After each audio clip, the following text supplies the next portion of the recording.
Bharatiya Janata party, जिसकी अपनी एक अलग पहचान है। ये केवल एक राजनीतिक दल नहीं, एक आंदोलन है।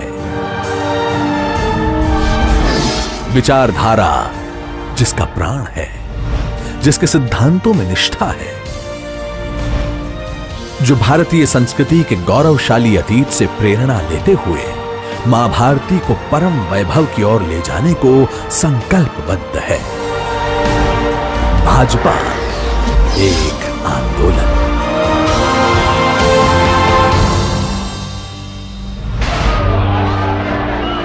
भाजपा की गाथा संघर्षों से गढ़ी हुई गाथा है।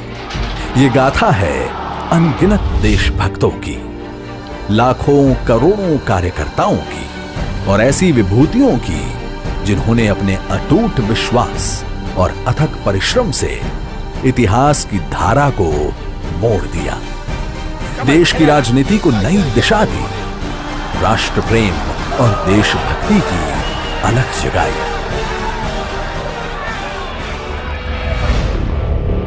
स्वतंत्रता के पश्चात जब नेहरू लियाकत पैक्ट पर हस्ताक्षर हुए, तब तत्कालीन प्रधानमंत्री नेहरू ने पाकिस्तान में रह गए हिंदुओं की जिम्मेदारी से मुंह मोड़ दिया।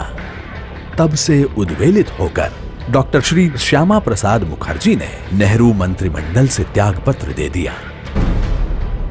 नेहरू के पाश्चात्य प्रेम से ऐसी नीतियां बनने लगी जिनमें भारतीय संस्कृति सुरक्षित नहीं रह सकती थी। कांग्रेस गांधीवाद को विस्मित कर नेहरूवाद के रास्ते पर चलने लगी। डॉक्टर मुखर्जी और कई अन्य राष्ट्रवादी नेताओं ने इस खतरे को भांप लिया। एक नए राजनीतिक दल की आवश्यकता महसूस की जाने लगी और इस तरह 1951 को स्थापित हुआ भारतीय जनसंघ। जनसंघ की ओर से मार्च 1953 में कश्मीर के पूर्ण विलय के लिए दिल्ली में सत्याग्रह आरंभ किया गया। डॉक्टर श्री श्यामा प्रसाद मुखर्जी ने तय किया कि वो बिना परमिट के कश्मीर में प्रवेश करेंगे। उन्होंने सिंह गर्जना करते हुए कहा था कि एक देश में दो विधान, दो निशान और दो प्रधान नहीं चलेगा। अपनी दृढ़ संकल्प शक्ति और जनता से मिल रहे समर्थन के बल पर 11 मई 1953 को श्री मुखर्जी ने बिना परमिट के कश्मीर में प्रवेश कर लिया और उनको गिरफ्तार कर लिया गया। 23 जून 1953 को संदेहास्पद स्थितियों में वे शहीद हो गए।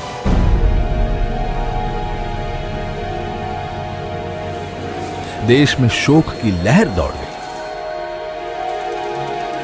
मुखर्जी के बलिदान का असर यह हुआ कि 9 अगस्त को शेख अब्दुल्ला को जम्मू कश्मीर के प्रधानमंत्री के पद से हटाकर बंदी बना लिया गया और जम्मू कश्मीर के लिए परमिट व्यवस्था को खत्म कर दिया गया। 1947 में देश को ब्रिटिश हुकूमतों से तो आजादी मिल गई, लेकिन देश के कई हिस्से ऐसे थे जिन पर अभी भी विदेशी ताकतों का कब्जा था।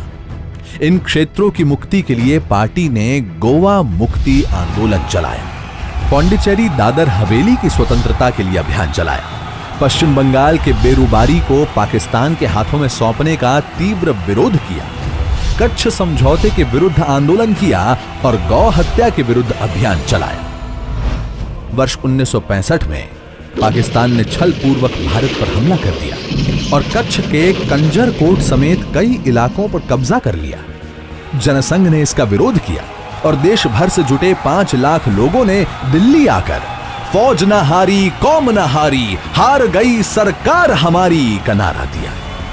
जनसंघ के समर्थन से तत्कालीन प्रधानमंत्री लाल बहादुर शास्त्री को हिम्मत मिली और भारतीय सेना ने पाकिस्तान पर विजय पा ली।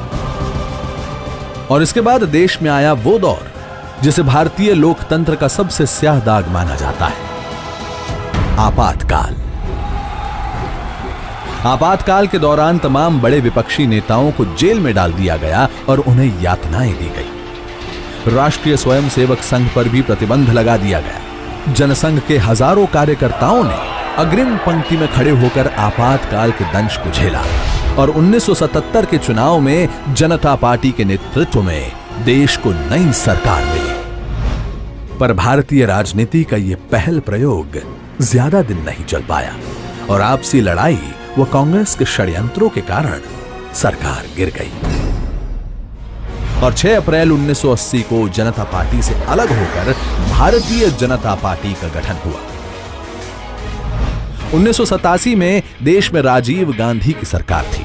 बोफोर्स मामले में उनकी सरकार पर भ्रष्टाचार के आरोप लगे और शाहबानो केस ने उनकी अल्पसंख्यक वोट बैंक की राजनीति का पर्दाफाश कर दिया। 25 सितंबर 1989 को पंडित दीनदयाल उपाध्याय की जयंती के मौके पर श्री लाल कृष्ण आडवाणी ने गुजरात के सोमनाथ से राम रथ यात्रा शुरू की। देश के जिस भी भाग से यह यात्रा निकली, इसे अपार जन समर्थन मिला। इस यात्रा ने न केवल भारतीय जनता पार्टी की राजनीति को बदल कर रख दिया, बल्कि देश के भविष्य को भी एक नई राह दी। 1991 का वो दौर जब आतंकवाद अपने चरम पर था, उसी दौरान भाजपा ने कश्मीर के लाल चौक पर तिरंगा फहराने का निर्णय लिया। दिसंबर 1991 में भाजपा के तत्कालीन अध्यक्ष डॉक्टर मुरली मनोहर जोशी के नेतृत्व में एकता यात्रा निकाली गई।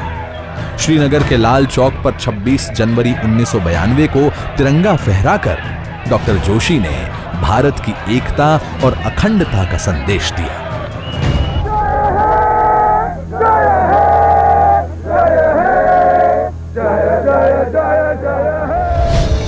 वर्ष 1996, 1998 और 1999 में 3 लोकसभा चुनाव हुए, जिसमें भाजपा सबसे बड़ी पार्टी बनकर उभरी और श्री अटल बिहारी वाजपेयी ने देश को सफल नेतृत्व दिया।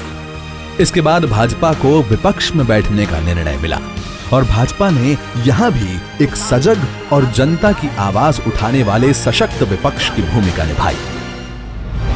आज केंद्र और अनेक राज्यों में भाजपा और इसके गठबंधन की सरकारें अंत्योदय एवं एकात्म मानववाद के आधार पर जन कल्याण के कार्य कर रही है। आज भाजपा विश्व की सबसे बड़ी पार्टी है। इस पार्टी को लाखों करोड़ों कार्यकर्ताओं ने सींचा है और आज भी इसके समर्पित कार्यकर्ता नेपथ्य में रहकर मां भारती की सेवा कर रहे हैं। भाजपा का लगातार हो रहा देश में विस्तार इस बात का प्रतीक है कि लोगों की आस्था और विश्वास पार्टी नेतृत्व में बढ़ रहा है। पार्टी को देश के कोने कोने से अपार जन समर्थन मिल रहा है। भारत के यशस्वी प्रधानमंत्री श्री नरेंद्र मोदी भी अनेक अभिनव व लोक कल्याणकारी योजनाओं के माध्यम से पार्टी के अंत्योदय के प्रण को पूर्ण करने की दिशा में आगे बढ़ रहे हैं। मौजूदा सरकार की ओर से सबका साथ, सबका विकास के मंत्र पर सफलतापूर्वक काम हो रहा है।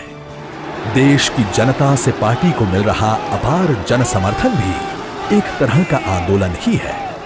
एक ऐसा आंदोलन जिसमें पार्टी का प्रत्येक कार्यकर्ता न्यू इंडिया के स्वप्न को पूरा करने के लिए संकल्पबद्ध है।